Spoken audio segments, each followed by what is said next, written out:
Don't tell anybody. Don't tell anybody.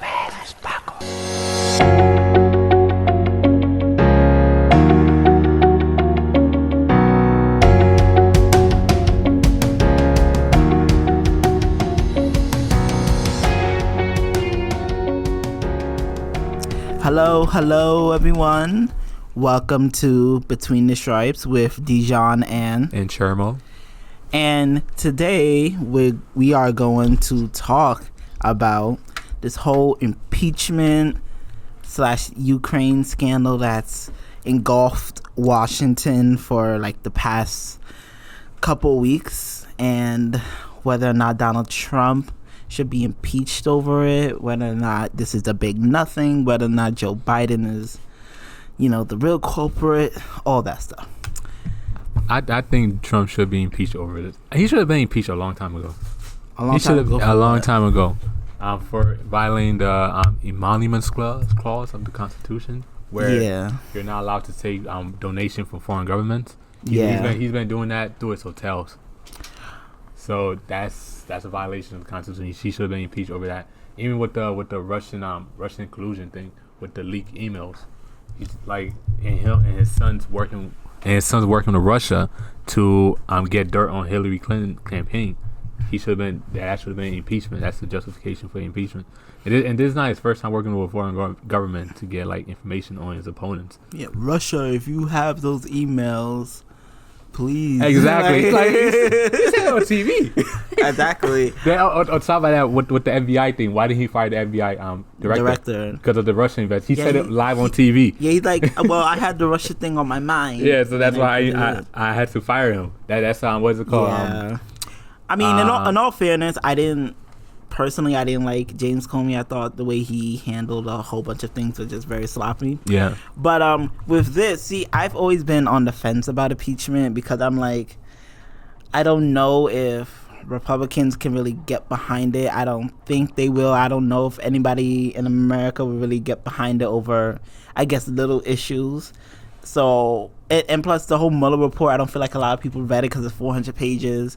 It took me a whole entire week to read it, and that's on top of school and everything. So I'm just like, God. And so imagine just the average American, let's say in Wisconsin, like they are not reading that 400-page thing. But I feel like for this, it's a lot more clear cut. It's a lot more simple. Like Trump, he literally is allegedly. He tried to like withhold foreign aid to a government unless they release dirt on his political opponents. Yeah, like you read. That's like obvious. Like, what are you doing, bro? Exactly. What are you doing? And the thing is, Giuliani's behind this whole thing because he's the one that's trying to get dirt. And it's like, you're a private citizen. You shouldn't be working for the government. Right. You shouldn't be in contact with the State Department for nothing. Like, you're a private citizen. You're working on behalf of Donald Trump, not the United States of America. So why are you even there? Yeah, exactly. Like, it just makes no sense. And this time I'm like, I do think he should be, at least there should be impeachment inquiry. And I want to gather all the evidence and then see what happens, because I don't feel like this can just be let go. It doesn't matter, this is not a big deal, blah blah blah. Well, we have institutions. When we say to ourselves, we don't care about this because it's not big enough for us, it's like, well, that's literally the breakdown of these institutions. Yeah. You know what I mean? Like, I always liked what Obama said. He was like, I'm very liberal, and I guess some can argue that he was progressive. He calls himself progressive. And he was like, but I'm very conservative when it comes to like the institutions and all the stuff like that. So I feel like to preserve all that, we need an impeachment inquiry. Yeah. But how do you think like the impeachment process will go? Like, do you think it'll get far? No, not really. I feel like the House will impeach and the Senate is not going to convict. Do you even think? Let's say we take a look at the what was that judge called that Obama appointed and nobody like took him serious? Merrick Garland. Yeah, Merrick Garland. So do you think it'll go like how the same thing how the Merrick Garland process went? I mean, Mitch McConnell, what he said was, well, we'll have to have a trial. But like, I don't know. Like, at least I hope that he would do the right thing. But then again, it's Mitch McConnell, so it's like I'm not putting my faith in a very faithful person. But yeah, I don't know. I feel like if he doesn't do it, it's just gonna add more fuel to the flames, and possibly maybe he will do it to say, hey, this is politically good for us. Maybe they would get the Democrats out of the House, and we'll get to keep the Senate, and Trump will win re-election. And but I think like the impeachment, even let's say they impeach Trump and they remove him from office, look who's waiting for us to take over the presidency. Oh God, good old Pence. And he's more like smarter than Trump. He knows like exactly what he wants. Trump, he don't know. He's just sloppy. Trump is over the place. Yes, Trump is sloppy. Mike Pence is more, I guess, pressed down because he's more establishment. Yeah, he's more calculated. Yeah, he's a more establishment figure. So he basically goes with the role. Yeah. Like, I don't know if I'm saying that right, but he does it. Trump is a lot more, I do and I say whatever I want, and I'm not going to think about the consequences. So that would be terrible. And especially for me, because I am gay, and so Mike Pence wants to send me into a conversion therapy type of which has been proven not to work. Yeah, of course, it has never worked. That would be crazy, but at least we would be fulfilling what the founders wanted. Like, if you really think about it, they did not want any type of foreign interference in our elections or in our country whatsoever. And now you have the president, saying to not only Ukraine but to China, hey, can you investigate my political rival? I know, like who says that? Just think about it. If this was Obama, and Obama was like, hey, Putin, can you dig up dirt on Trump? Would it all these conservatives and Republicans be like, oh my God, you see, like, look at this witch hunt, look at this deep state, Obama's trying to take down Trump. They would be losing their minds. So I don't get why they think that this is okay when it's not. And they're going to get away with it. Like, it's just next week, Trump's going to do something so bombastic. It's like nobody's not even going to remember this. I remember half of the things he did last month. I remember half well, yeah, because this is consuming everything, and it's like it just doesn't escape Washington because this is a big old thing. One thing that they were talking about is whether or not there should be like a formal impeachment inquiry vote. Like, that's what the White House is saying, that we're not acknowledging this inquiry until there's an actual formal vote on it. And Nancy Pelosi's like, well, we don't need to do that. Technically, we don't need to do that. Like, it's happened for every other impeachment inquiry, but it's not stated in the Constitution. Yeah, it's not stated in the Constitution for us to do it. But I feel like she should do it. Like, at this point, you don't want to open up Pandora's box. So now if there's a Democratic president in office and they have a Republican House, they usually be like, we're not going to do an inquiry. We're just going to do a vote right away. No, because here's the thing. For the vote, like, that's one of the things that they're arguing. If you take that away, then they have less to argue. Because you already know this White House doesn't recognize Congress as a co-equal branch, so they don't respond to subpoenas or anything like that. They just do whatever they want. That was another thing. Like, the White House pressuring State Department officials to not testify in Congress to the House inquiry. Yeah, because the House Intelligence Committee. Like, there was this woman who was the former ambassador to Ukraine. Yeah, and allegedly, because she testified, so allegedly Giuliani wanted her out because she wouldn't help with the whole Biden thing. Yeah. And so that's when there was like a lot of false, like, allegedly there was a lot of false information floated around her that she's a Trump hater. Mm-hmm.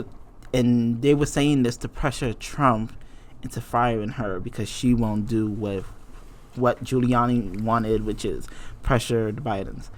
One thing before we move on is what do you think about, like, separate to this, Joe Biden, like, just this whole situation with him and his son Hunter? What do you think about that? About his son working? Yeah, his son being on the board of Burisma, which is a Ukrainian natural gas company. I mean, the way I see it is like how rich people run the world, basically. How being in politics or being the son of a political leader can get you far in life. Yeah, because some people say, well, this is it's privilege. This is corruption, but it's technically not illegal because there's nothing wrong with basically a citizen, United States citizen, being on the board of a foreign company. That's not illegal. Now that could be, which personally I think it should, especially for political appointed people. But they can always argue, just like how Trump can always argue that what's his name, Jared Kushner, he could be in his he could be part of the White House. He could be a top White House official because that's not his real son, even though he's a close family member. He's not even he's not a blood family member, but he's a close family member of his. And that like against the nepotism laws. Yeah. So that don't go against the nepotism law. I mean, so it's the same personally, I just think that these kids shouldn't. It should be legal, but with the laws that we have is. With the laws we have right now. So for Biden, it doesn't look good. I think politically, legally, I don't think there's anything there. But for Trump, it's bad politically and legally because now this fires up the whole impeachment inquiry and. Him and, oh my God, Giuliani's just a gift. Whenever he goes out and do these interviews, it just adds more fuel to the fire. And then he thinks he was right. A lawyer too. Like he always thinks he's right too. It is like, calm down. But anyway, he was a lawyer. So to move on to another topic, recently, in the midst of all this impeachment stuff, Trump has decided to pull troops out of northern Syria. Basically leaving the Kurds, or their official name, I guess, is the SDF, the Syrian Democratic Forces. And basically now Turkey has moved into that territory and is now, basically attacking the Kurds, who they see as a terrorist group. Yeah. Well, I feel like I'm like mixed on this. I agree with Trump withdrawing the truth, but also I disagree with like what it might cause. Like I don't know what might happen because Russia wants to influence in Syria, Turkey wants to influence in Syria. Then you also have like local terrorist groups in the area too.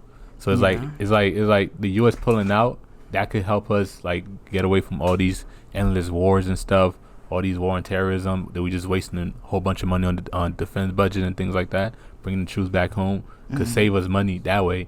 But then also it's like it's not a win-win situation because then if we pull out, now we have a problem with Russia coming in, Turkey coming in trying to gain influence over Syria, and the Syria is already destabilized. Yeah. So it's going to destabilize the region even further.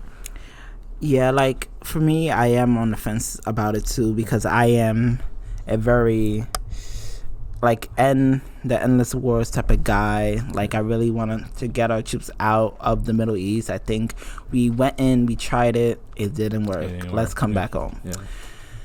In my opinion, the war on terror was always lost before it was even announced because I don't think you're able to defeat terrorism. It's like saying you're fighting an ideology. Exactly. That's what it is. You're trying to fight an ideology. You can't kill it. Like you can't get rid of terrorism. You only can minimize it. Exactly. So if you have a war on terror, it's really going to be dragged out. Then on top of that, imagine you're blowing up people's houses, villages. Then let's say a kid coming from school and he saw like his whole room was just blown up and his mom, dad, little sister or dad. Then all you see is like a bomb or like a debris from debris, and it shows like the U.S. flag on it. Now imagine how you feel. You're gonna be like, I want my revenge. So you only perpetuating more terrorism in the world. Yeah. So do you think we're abandoning the Kurds?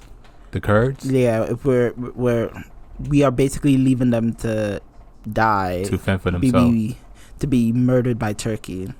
Do you agree with that or? It's hard. It's really hard to I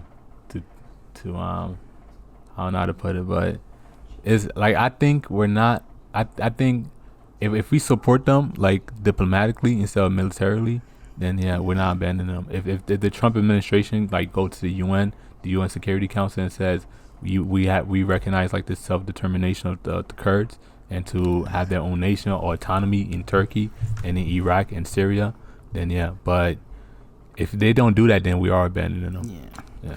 Like I think that's sort of what the administration doesn't want to do, because when you listen to Trump, one of the many things that he talks about is the fact that, hey, you know, this is like something that has been going on for like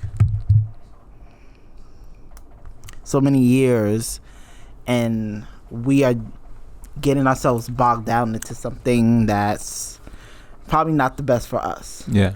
And I agree with that, but I do think these are the people who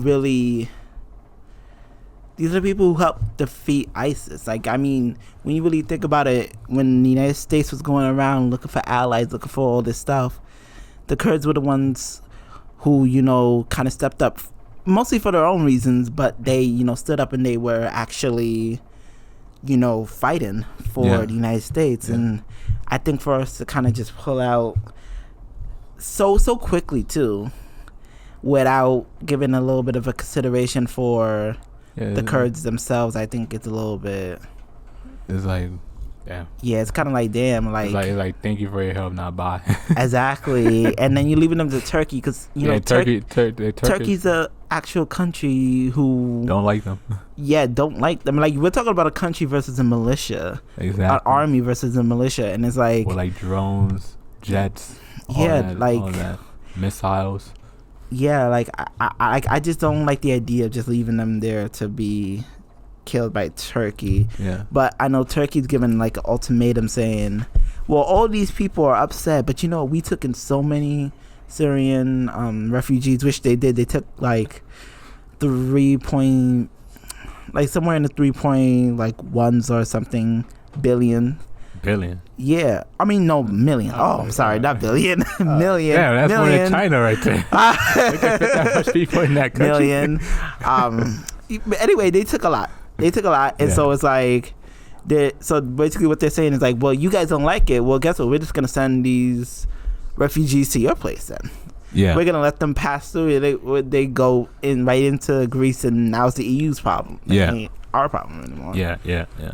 But yeah, the whole thing with Trump withdrawing the troops from Syria, it's like for non-interventionists. I mean, non-interventionists is good, but for like people who want the U.S. to be out there, protecting the world, being the policeman of the world, or just want defense contractors to make money, is bad for them.